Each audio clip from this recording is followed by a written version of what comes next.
It's a beautiful Monday morning in Lagos, and it's time for Lagos Talks. On the show today, we're addressing food insecurity in Nigeria. Remember, you can be part of the show simply by calling or sending a WhatsApp message to us. Our phone lines remain 01448 9981. Again, 01448 9981. You can also send a WhatsApp message to us on 0809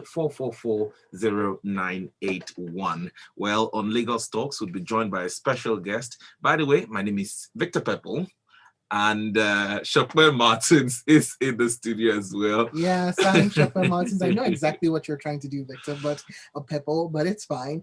So today we're going to be joined, or we are joined by Olanrewaju Akintobi, who's the founder of Lands Farms Nigeria. He's an agricultural extension specialist and rural development lecturer as well. He's also the operations manager for a fast-growing software development company in Nigeria. And I know that you're very big in, or you're very, invested in agricultural technology as well. So it's going to be really interesting to just have this hour for us to have a conversation and have others join the conversation as well. So welcome. Olanrewaju, great to have you on the show with us. How you doing?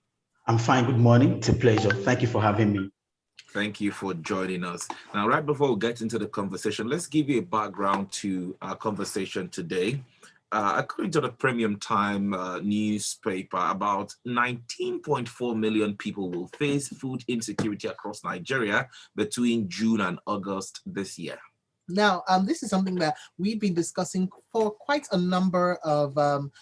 while now, actually, especially during Freshly Pressed. And I just thought it was about time for us to have a little more clarity on it, what is causing it, why we're having low crop turnouts. Apart from insecurity, there are other factors. And yeah, just get the conversation going, because without conversation, we cannot come to any sort of solution. So let's see what we can do. So, Olanrewaju, or actually Larry, right? Because that's what's Larry's fine. Yeah, we're Larry. good. Yeah. So Larry, what do you make, first of all? Let's just throw this very broad question. But what do you make of the information that came out from the FAO, which said that we are going to see about 19.4 million people facing food insecurity across Nigeria? I mean, June is what, a couple of months away. Yes, so actually, it is a statement of fact, right? That we're going to be experiencing some food insecurity, and this is coming from a backdrop of so many challenges. Starting from our traditional problems, challenges when it comes to agricultural production, which is lack of finance, subsistence nature of our agriculture.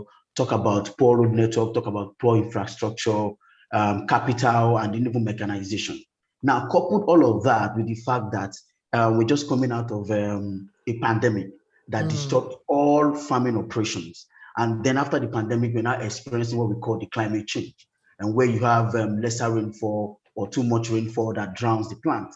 And then if you look at all of these, and coupled with the recent fuel or diesel problem, it is all of these are ingredients for food insecurity, if you look at it. Because the inflation in terms of food is going too high.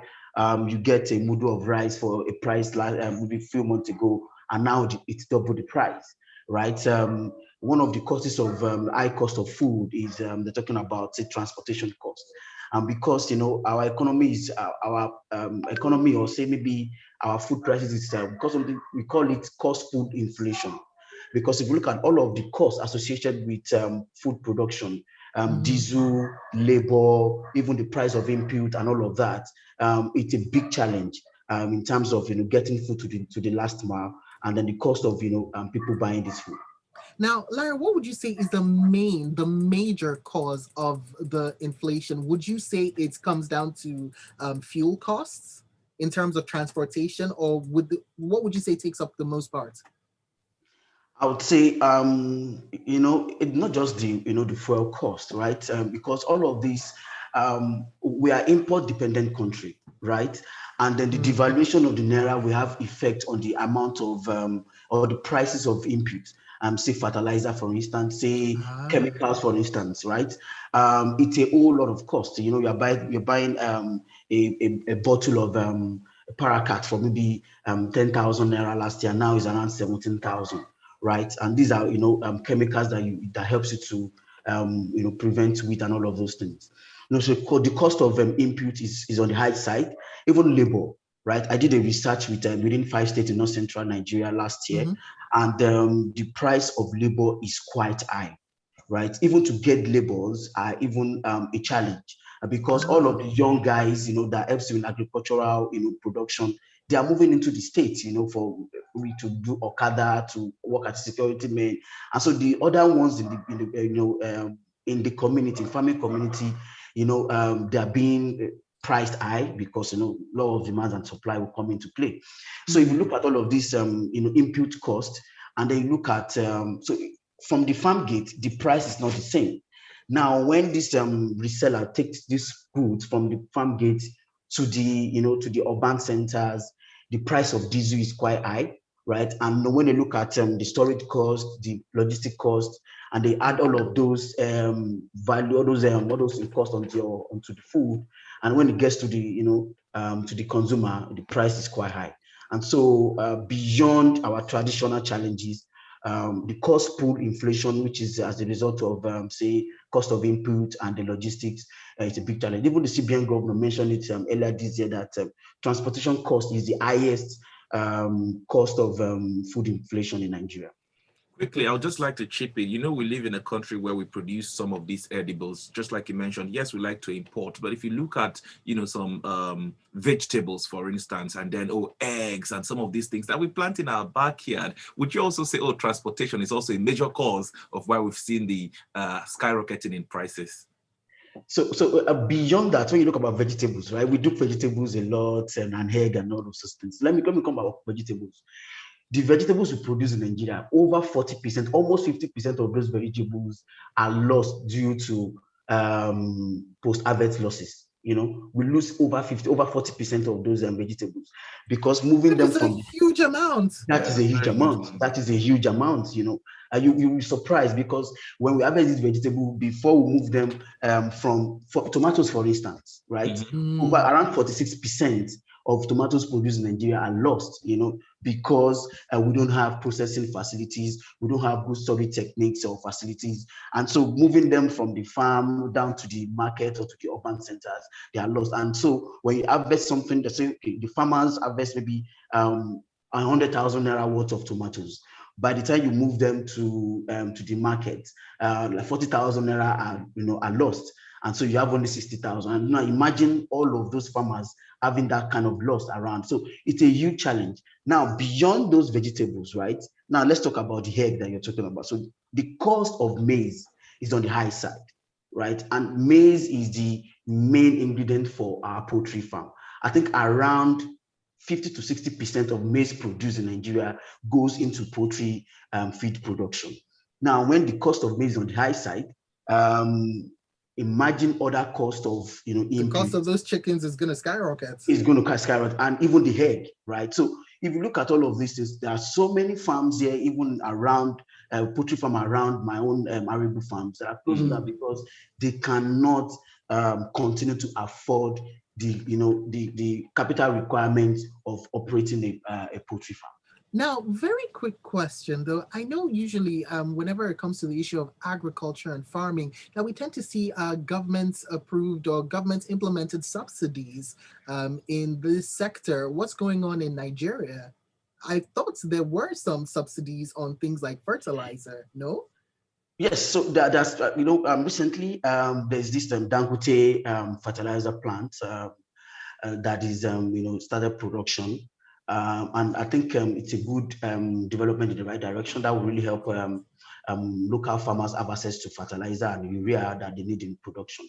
And so, all of this, subsidy in fertilizer and all of this input, well, it's good, but the thing is how easy or how trickle down it is to the last man, to the last community farmer, right? How are they ensuring that people that actually need these input have access to it? You can come with policies, you can come with direction and directives and all of these things. But those that are in need of it, how easy or how accessible it is for these guys. Now, if you're formulating for policies, something we call in agriculture, we call it top-down policy formulation, and we have bottom-up policy formulation. Top-down is people in the office, thinking about the farmers, developing policies and coming up with programs for them. Mm. But now you can't be in the office and formulate policies for those on the field, right? And so to me, I think I oppose top-down policy formulation. It should be bottom-up, right?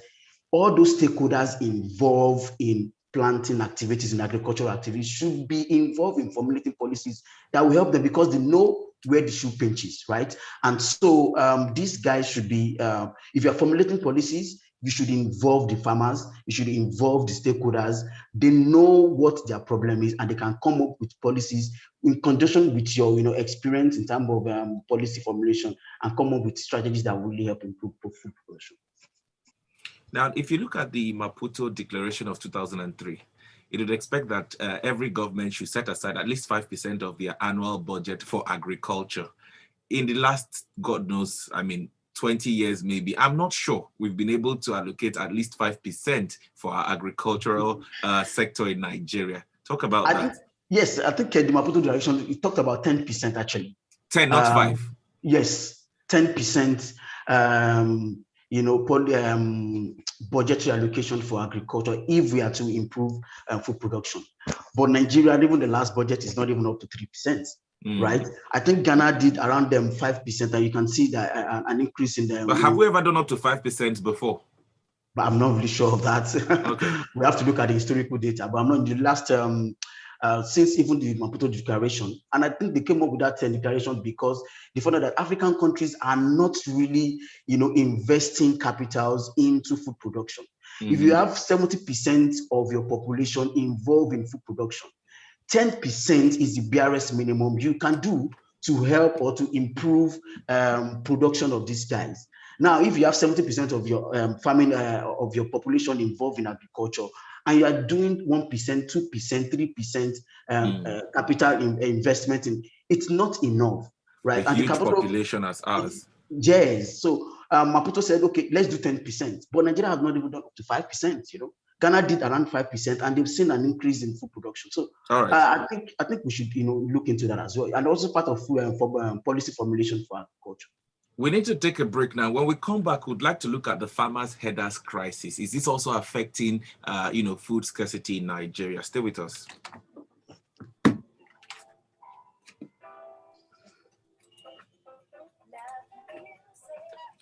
All right, Larry.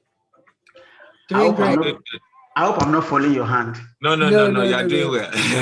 This is really interesting. We're still streaming live up on YouTube. So to our YouTube watchers, if you've got any questions, please leave your comments up on the live stream. We'll be able to take them on air, and then we'll get Larry to go in depth in his explanations or his answers. So when we get back on air, we're also going to get people to call in so that we can have at least a 3-way conversation, right? And see as many, take as many calls as we can on this. Hold on, I'm actually trying to find our video so I can check on all of you who are watching us right now. Oh no, did I forget to? Okay, now that just looks like it's.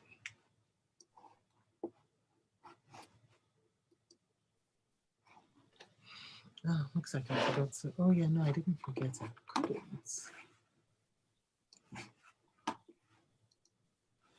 I can still edit. Oh, I can still edit.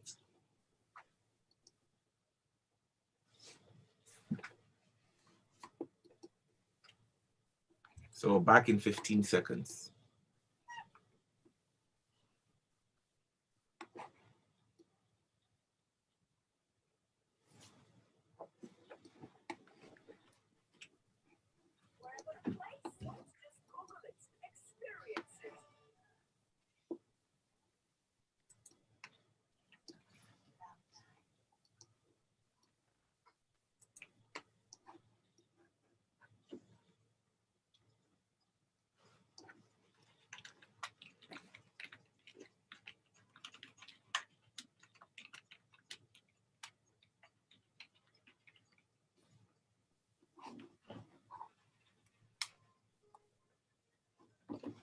All right, welcome back. And you're still listening to Lagos Talks here at Smooth 98.1 FM. We're addressing food insecurity in the country. My name is Victor Pepple.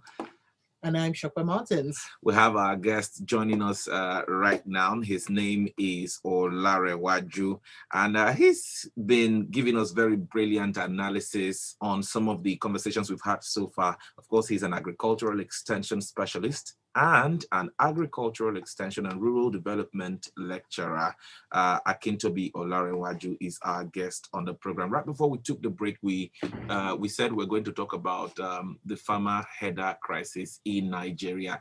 I mean, it's cut across the various geopolitical zones. We can't say it's just here in the Southwest because, it's also prevalent in the Northwest, in the Northeast, in the North Central as well. Will we say that this can also affect, the food crisis that the United Nations Food and Agriculture Organization have said will eventually kick off between June and August this year? And Larry, one thing I want to ask as well is you had spoken earlier on in the show about a lack of labor, with a lot of the potential laborers actually moving away from the rural communities, going into the urban areas, into the cities and towns.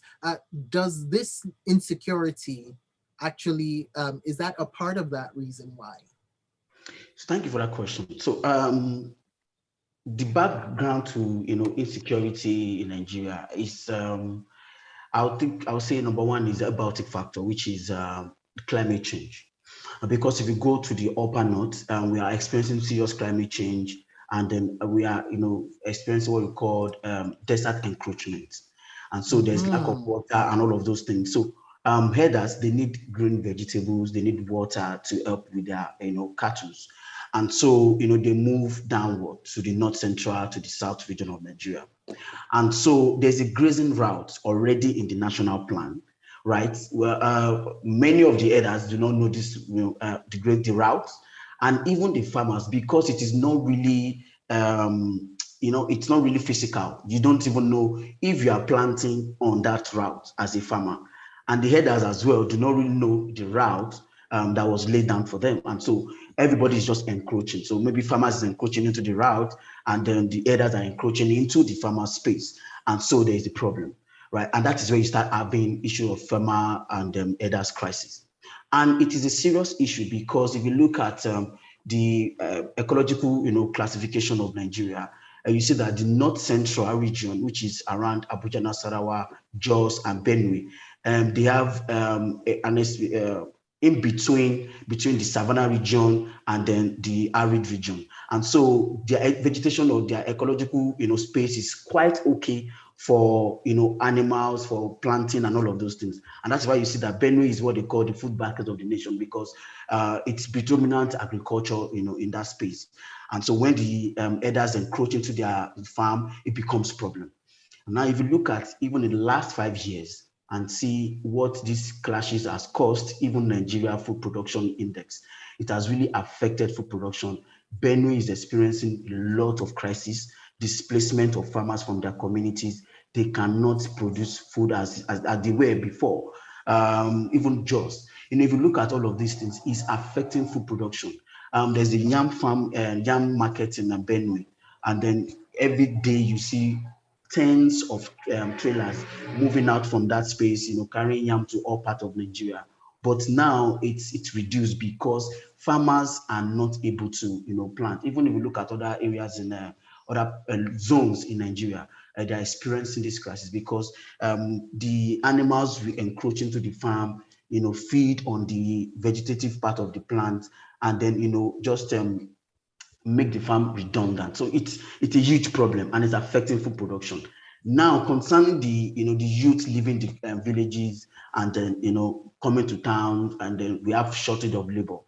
The thing there is, when there's crisis, the youth are the ones to really experience it, because they want to fight for their land, they want to protect their people, and then when they are being displaced, the youth are energetic, strong. They want to really be productive. And so when their farming community is being redundant, they are not really productive. They tend to move to a community where they can actually be productive for themselves or their family. And so we are also experiencing these the mass exodus of youth from the farming communities into the urban settlements to look for service kind of job. All right, now we would love for you to be a part of this conversation. Right. So, what you need to do to get in on the conversation, share your thoughts, ask your questions as well to Larry, because while we've got him here, he's in fact, you can find him on Twitter, by the way, at Niger Farmer.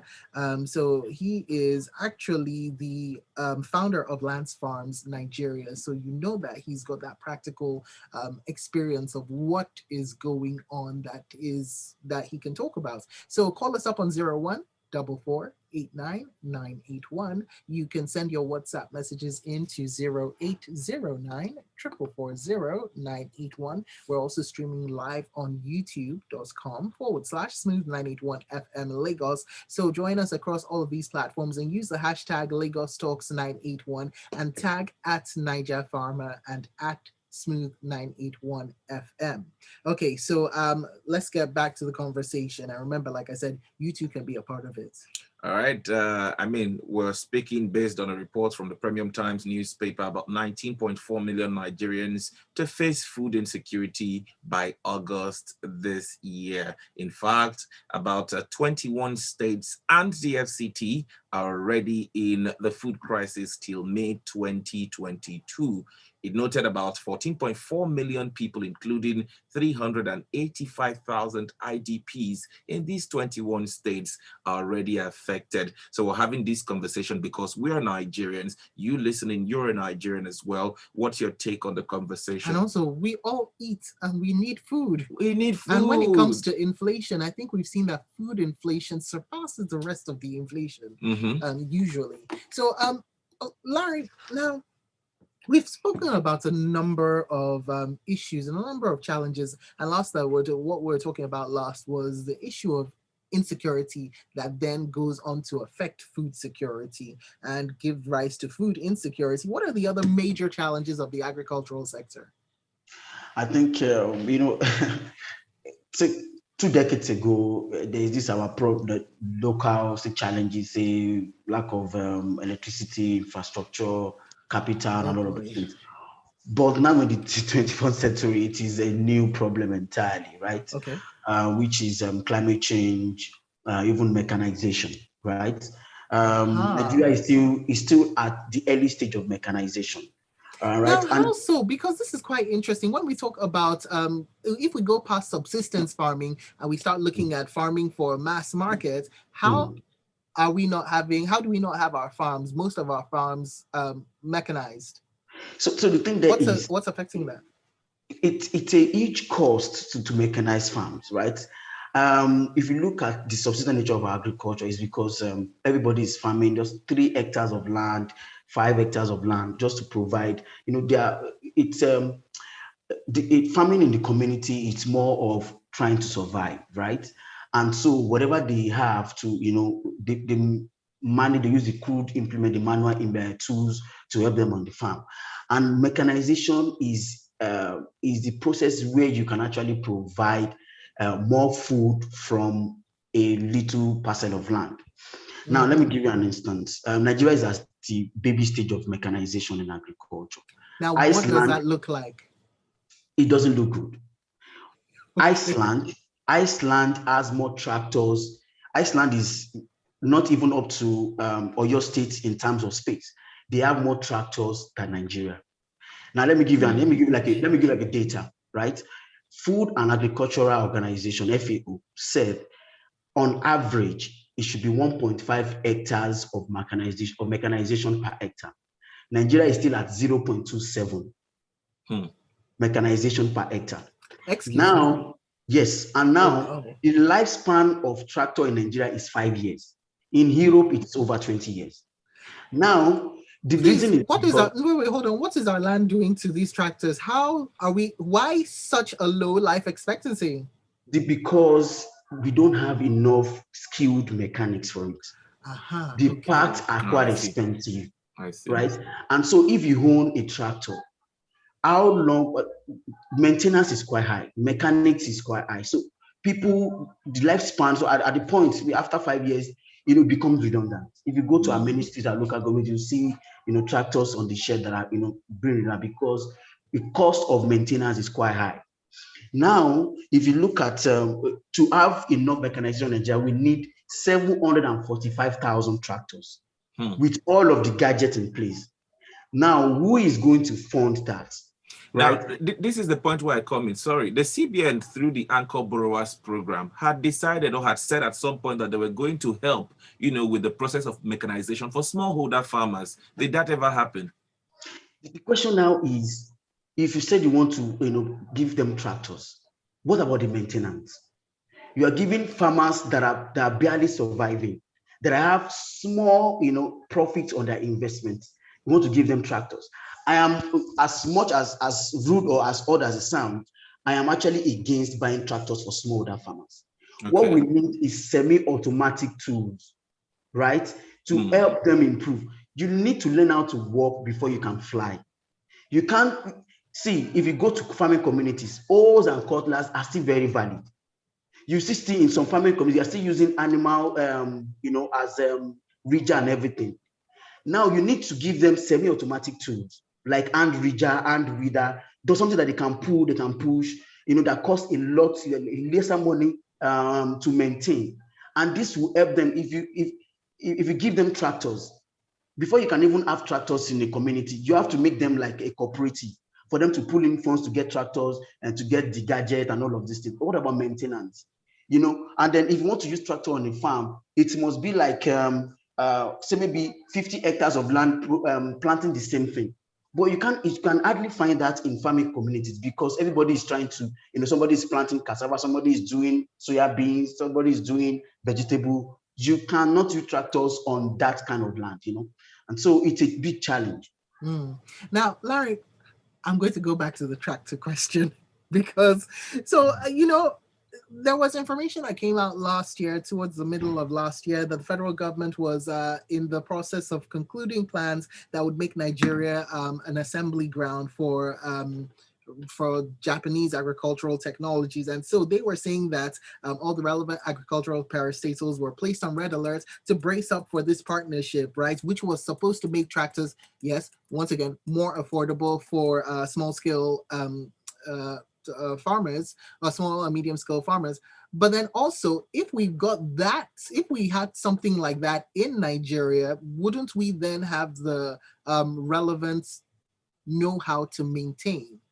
I mean, if you say that the cost of maintenance is so high, but also the cost of getting a tractor every 5 years is much higher, I would imagine. So if we had that kind of know-how on ground, wouldn't that be a little better? No? Oh, yes, definitely. I'm up for partnership. I'm up for, coming with policies that will improve local, say maybe local production or local accessibility, right? And so if you have those guys coming in, doing things around, mechanization that will help the farmers, say maybe assembling or whatever, that will give us access to it, right? But the question now is, so if these people come in, they can help us with assembly, maintenance, and all of those things. But the question now is, who is going to buy these tractors for these farmers, right? Few days ago, a colleague of mine wanted Larry, to, my apologies. Let me just put a pause on that. We're going to take a very quick break, but when we get back, we'll pick up the conversation. Okay.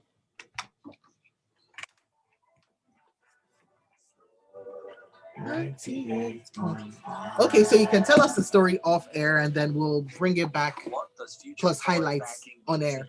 So you were saying that you and a few colleagues of yours, a few colleagues want to grade like around 1,000 2,000 hectares of land, and then it's going to cost him over 100 million naira, right?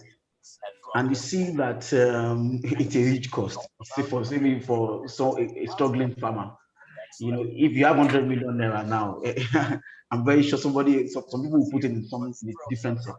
And so, mechanization is a big issue, and it's a sorry case that we had to still be talking about mechanization and provision of tractors and all these implements in 2022. And what you see, have a lot of farmers still using hoes and cutlass to, to prepare their land for farming. So it's a big sorry case. So hold on, what about something along the lines of renting tractors? And that is it. The guy is renting the tractors. He's renting those. Oh, with that yes. Oh, that cost is for renting. No, it's for renting. No, it's not for purchase. No, it's for renting. It's just for rent to plow the land, make it palatable, or maybe make it okay for planting. It's not for buying tractors. No, he's not buying. He's renting it. Tractor cost. I think we need to put this out into the world. A tractor, if you want to get a new tractor, it's around the age of 80 million and the rest of that. The new tractor. So it's a huge. Hey, now we're talking. We need to put that information on air so that we can. Because as we're talking about tractors, you're talking about tractors like you're talking about cars, but obviously much different functions, much different level of technical know-how that goes into making of one. Yeah. How much did Pepple, guess how much one tractor costs? How much? 80 million naira. 80. Yes, 80. Wow. No wonder the smallholder farmers were like, oh no, we don't need it. We would use our tools. How does a farmer, how does a group of farmers come to afford that? Wow. To each cost. Okay, so back to the cheapest you can actually get. I'm actually trying to buy it online. The cheapest you can get is around 30 to 40 million. And that's obviously well used. Yeah. Like the Toyota Corollas from back in 1987 that we still see on the roads. Something along those lines. Wow. Huh. It's a huge cost. It's a huge cost. And now I'm just very quiet. Fairly used is around 15 to 20 million. And imagine buying a fairly used tractor. And that's of course more maintenance. Oh my goodness. No, of course it's your buying problem because the person selling has an issue, So yeah. And now you don't have the mechanics, to help you out. You don't have the capacity or the financial capacity to go buy the parts. At the end of the day, 5 years is the life expectancy of the tractor in Nigeria. My goodness. 5 years for each. Give me 1 second, please. 1 second. 80 divided by 5. That's 16 million naira a year. Mm-hmm. Now divided by 20. That's 4 million a year. A lot more. Hey, money. Wow. That is a huge difference. Oh, okay, we're back. So when we come back on air, you and your buddies, that's where we left off. Mm-hmm. Wasn't buddy singular? You tell us. Colleague.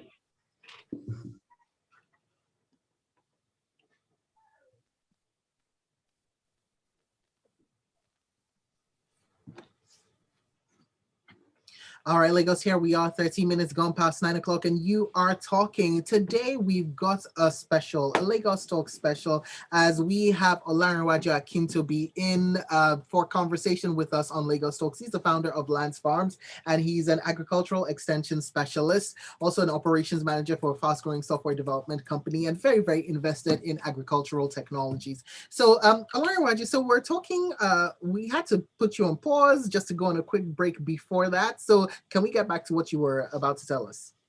Yeah, so I was talking about a colleague of mine that is looking at plowing and then clearing around 1,000 to 2,000 hectares of arable land for the year's farming season, and he's renting tractors, bulldozers, to clear all those places for him, and it's around 80 to 100 million naira, that is a huge amount. That's a huge amount, to plow, to clear around 1,000 to 2,000 hectares of land. And so if as a young farmer, trying to, go into commercial agriculture and clearing the farm alone is costing you around that 80 to 100 million naira. And that who is going to finance it? So where is the capital, going to come from? And these are the challenges, when it comes to, agricultural production, especially when it comes to commercialization of agriculture in Nigeria. When you want to bring in the youth, The youth are ready to work, but who is going to finance, this kind of investment? Now, one thing I had asked you while we were off air, which people can find for the full information on youtube.com/smooth981fm. I had asked you, just to put it into context for me, how much a tractor costs. One tractor. So we have different grades of tractors, right? So you want to buy a Nigerian used tractor, you're looking at 15 to 20 million naira. And this Nigerian used tractor, you're very sure that it comes with a lot of problems, right? 5-year shelf life. So that is 15 to 20 million naira Nigerian use. So you want to bring in maybe like Tokumbo, like we normally say, it's a Belgium tractor. You're looking around maybe 30 million to 35 million, right? Wow. Bringing in to Nigeria. And now you want to buy a brand new, tractor with full gadget and implement and everything attached to it. You're looking around 70 to 80 million naira. And even more than that, if you look at the exchange rate as it goes. So, if you are looking at the cost of mechanization, for the rural farmer, how accessible is this for them to have access to all of these, implements, if you really want to increase food production? Exactly. I now see why smallholder farmers were saying, oh, they really did not need the tractors, because they were still going to pay back somehow for, a tractor of 35 million naira or 80 million naira, as the case may be. But let's take this conversation further a bit. Now, I would actually like to read a message out from one of our listeners, from Zen, who says, what grassroots solution does Olanre propose? That one thing the common rural and urban person must do without the incumbent government in place right now, that would help us overcome food insecurity and the general issues and problems that you have identified, Larry. He goes on to say, we verbalize and recognize many of the problems we face. Time for solutions that we can do for ourselves without waiting for some majestic celestial or external savior solution. So that's what Zen would like to find out from you. So I think we as individuals, we have a lot to do. And I think I'm also a fan of grow what you eat, right? Now that you have food inflation in the market and the rest of that, in your veranda, in your backyard, you can grow tomato. You can grow tomato even in your tin tomato cup, right? Even in your small buckets, you can grow maize. You can grow even in sack. You can grow yam, and so. For us as an individual, if you continue to, okay, let me grow this. We have a small space in your backyard, that is not cemented or tied or anything. You can grow your yam. You can even have a small bath, for fish pond, right? You can grow 5-10, catfish in a pack. In a bath, and then feed them and then eat that as your own, support for the economy. You don't have to buy outside. You can grow food, tomatoes, pepper, in sacks, in containers, and the rest of that. And also, if we have the opportunity, right, we can also invest in farmers, right? And then if you are investing, you ensure that you do your due diligence. And because these farmers, they have the experience. Many of them, it is just the financial capacity that is just limiting them.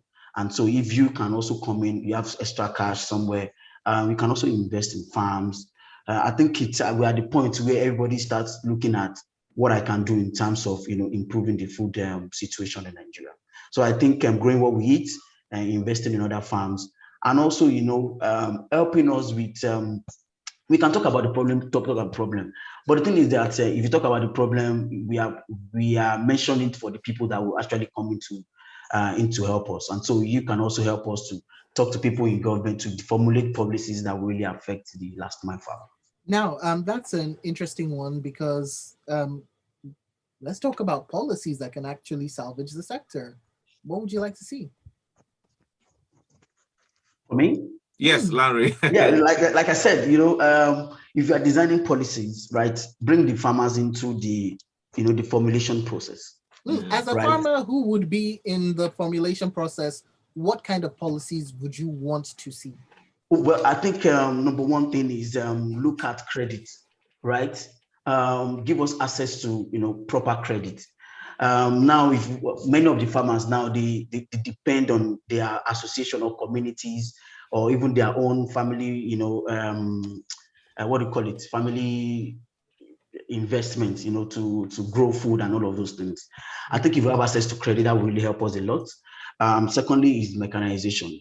Don't buy tractors, give them semi-automatic tools. There's these tools that just like this, I better pass my neighbor generator. And they have this a 1 or 2 stroke kind of engine, right? And they can push it, around their farm to till the farm, to weed the farm. These are the kind of tools that you need to give these farmers. If you give us access to these semi-automatic tools, it will really improve compared to somebody using cutlass and hoes, right? It will improve food production. And also, as much as the farmers is trying to produce and all of those things, the cost pull inflation in terms of diesel, type of logistics, it's also a challenge, right? So for me as a farmer, access to credit, access to semi-automatic tools will really improve food production. And if you can reduce insecurity too. All right. Now let's look at a message on the WhatsApp portal. This is coming from Dakbo. Dakbo is in Animashao. He says, actually, you can get Chinese tractors brand new, depending on the horsepower, from 2.5 million naira upwards. It really depends on the size and the amount of functions that you want it to perform. I bought 2 brand new tractors 4 years ago for 2 million naira each. Would you want to respond? Okay, so I think when it comes to tractors, right, many of us, or maybe where we are looking at is not even the Chinese tractors, right?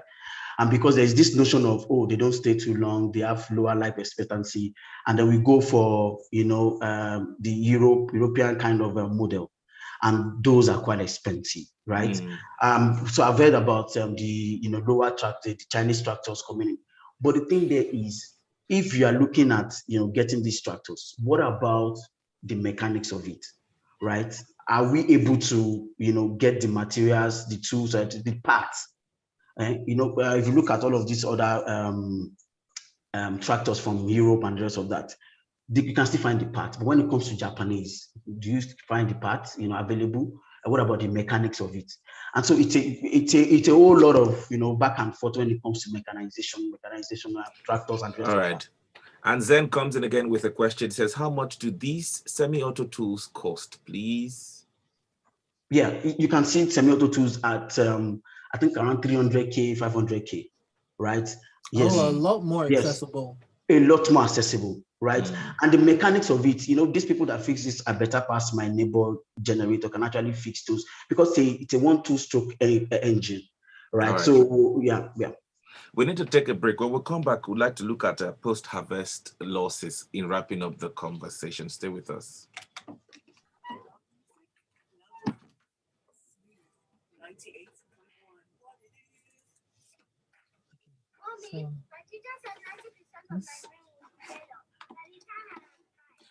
Larry, when we come back, we'll be in the final. We'll have about 5 minutes to round up.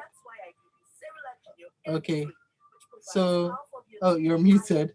But so if there's any kind of, is there anything you would like us to touch on that we haven't touched on? So talking about cassava, we're not going to mention it. Let's mention it. Don't worry, we'll mention it. Okay. So yeah, we have time enough for that. So let's see. I think the cassava one. I want to talk about the post-harvest because it's really huge, the figure. And finally, the strategies to solve all these, biotic and abiotic. In 5 minutes? Yes. Let's see. In 1 minute you can touch it. Let's see. Speed rapid. The reason I really just want to talk about the post-harvest is 3.5 trillion naira every year. It's a huge loss for us as a country. And it's not like the federal government does not know about it. They are aware now. They give us the figures now. So they are aware of 5 trillion naira and nobody's doing anything about it. And we're borrowing. Yeah, That's 3.5 trillion naira could have helped us with our fuel subsidy. Exactly, and this is every year. It's every year. That's a lot of money. That's just crazy. Well, this is Nigeria. Mhm.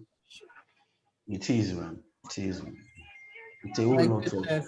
Are there times when, as a farmer, you're just like, I'm ready to give it all up? And you just, Oh, a lot of time. A lot of time. what keeps you going? Well, I can develop or design a model, that will allow me to, look at other fields. The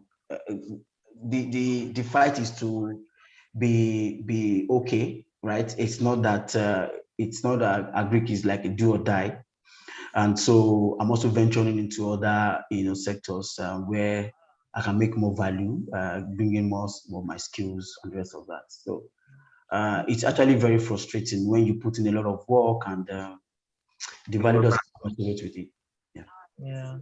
If we have more and more farmers disappearing and giving it up, we have less and less food. I can't stress that enough. All right, let's get back in.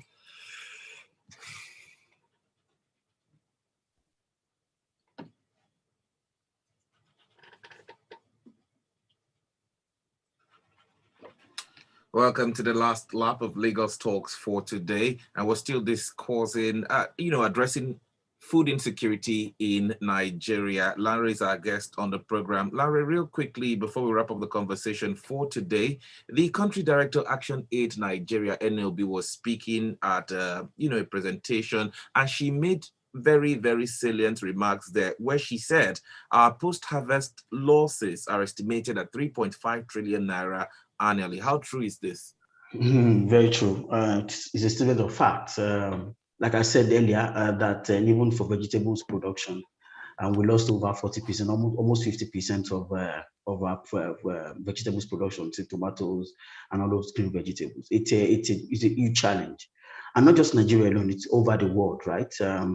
I think it's around $9 billion per annum kind of post-harvest losses that we experience. So it's not just a Nigerian problem, but it's just that we cannot have this kind of losses and not have like not call it like as it should be. We are too silent about it.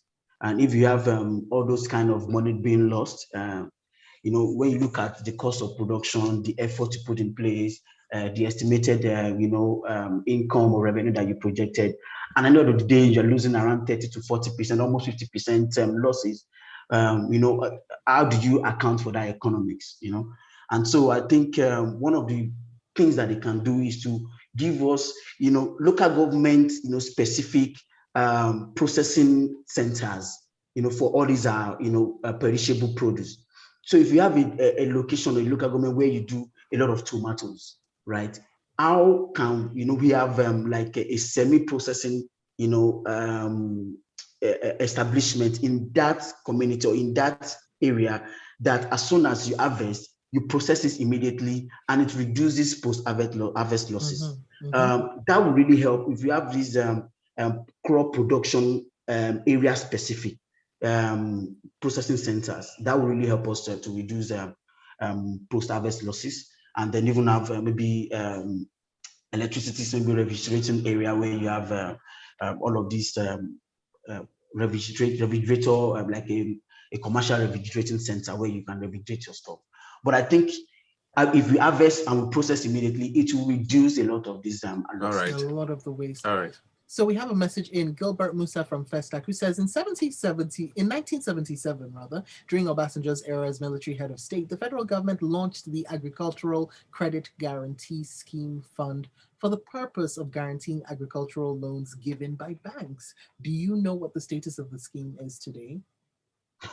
Well, I wasn't born in those years. So but the thing I think what it is that it's supposed to be a continuum and it should last through the decades. But the thing there is, continuity is a challenge here, because every government will come in with their own agricultural policy, change the nation, to provide food and the rest of that. So to access loan from banks now, right, the interest rate is still a bit on the high side. And many farmers do not really want to go into that, they just find another means of, accessing credit rather than going to banks.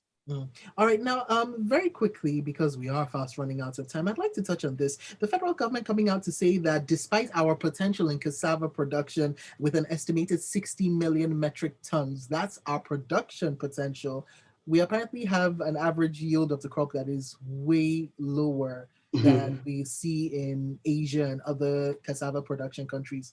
Why? Yes, because so we actually the highest producer of cassava in the world at 21% production in the world, and then we have one of the lowest yield per hectare, right? Even Ghana has more yield per hectare than Nigeria. And if you look at the Asian, yes, How? and Asia, Asia has the in terms of some Asian countries, they have more yields per hectare. And imagine that we have an average yield, look at what our production level would be. And so it's a big challenge. A cassava is like one of the staple food. From data, every day, 7 out of 10 Nigerians will eat a cassava product. And so if you are producing the highest in the world and we still have low yield per hectare, we are actually limiting our capacity in terms of cassava production in Nigeria. Yeah. Larry, we need to go now. We must thank you very much for being a part of the conversation today. By the way, Akintobi Olanrewaju is the founder of Lance Farms Nigeria. He is an agricultural extension specialist and an agricultural extension and rural development lecturer. And he's on Twitter at Niger Farmer, because this conversation did not even touch on a number of key issues. Exactly. Larry, may have to get you to come in for a part 2. Exactly. We need to have a continuation of this conversation. Yes, because there's still so much more that I would love to talk about, especially with your focus on agricultural technologies, that I would have loved to say, okay, what's going on in that direction? But unfortunately, we've come to the end of the road for this conversation. It's been a real pleasure having you in to talk with us and just share a little bit of your knowledge of what is on ground, maybe what we can expect to see. So I'm not really looking forward to June, if according to you and the FAO, but if we see this sort of food insecurity that the FAO has said 19.4 million Nigerians are going to see, what do you think that could mean for, let's say, a city like Lagos, or what we might find in Lagos? Yeah, well, I hope that as they formulate these numbers and all of those things, Lagos will produce, but it's going to have a huge effect on Lagos, because every other state is, bringing their food down to Lagos, and all right, hopefully we'll be able to have money to. Larry, we'll try to bring you back into the studio so we can have this conversation again. We need to go now. Thank you very much for being a part of the show. All right. Thank you for having me. Larry. Lagos Talk